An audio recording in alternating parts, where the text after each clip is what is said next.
நீதிமானுக்கு வரும் துன்பங்கள் அநேகமாயிருக்கும். யாருக்கெல்லாம் புரியுது? யாருக்கெல்லாம் புரியுது? கர்த்தரை நோக்கி பார்த்து பிரகாசம் அடைகிறவர்களா எல்லா இக்கட்டிலும் இருந்து கர்த்தர் விலைக்கு பாதுகாப்பார். ஆமேன், ஆமேன், ஆமேன்.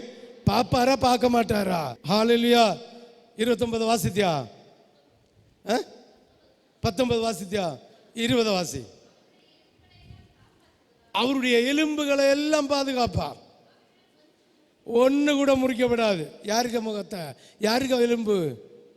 யாருக்கு எலும்பு? காலத்தை நிம்மதியாக கடந்து உறங்கிட்டு அப்போ இந்த கலவியை காய்ச்ச கண்டைங்க என்ன நடக்க போகுதோ, இந்த கலவனை காய்ச்ச கண்டைங்க என்ன நடக்க போகுதோ. ஆமென், ஹல்லேலூயா. அவங்கள இல்லை, அதிகாலையில் எழும்பி கர்த்தரை நோக்கி பார்க்கிறவருடைய முகம் பிரகாசிக்கப்படும். அவர்களுக்கு என்ன இல்லை? அது இல்லை. 5வது வசனத்தில் என்ன எழுதியிருக்கு? வெட்கப்பட மாட்டார்கள். அவர்கள் என்ன செய்ய மாட்டாங்க? வெட்கப்பட மாட்டார்கள்.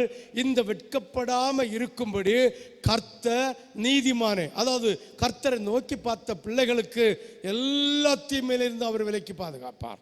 வாசி 20. அது எல்லா இதுல 21 வாசி.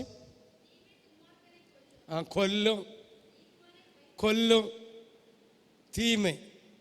ஆமென். வாசிங்க பாப்போம். 22 21. தீமை நோக்கி பார்க்காதவர்களை கொல்லும்.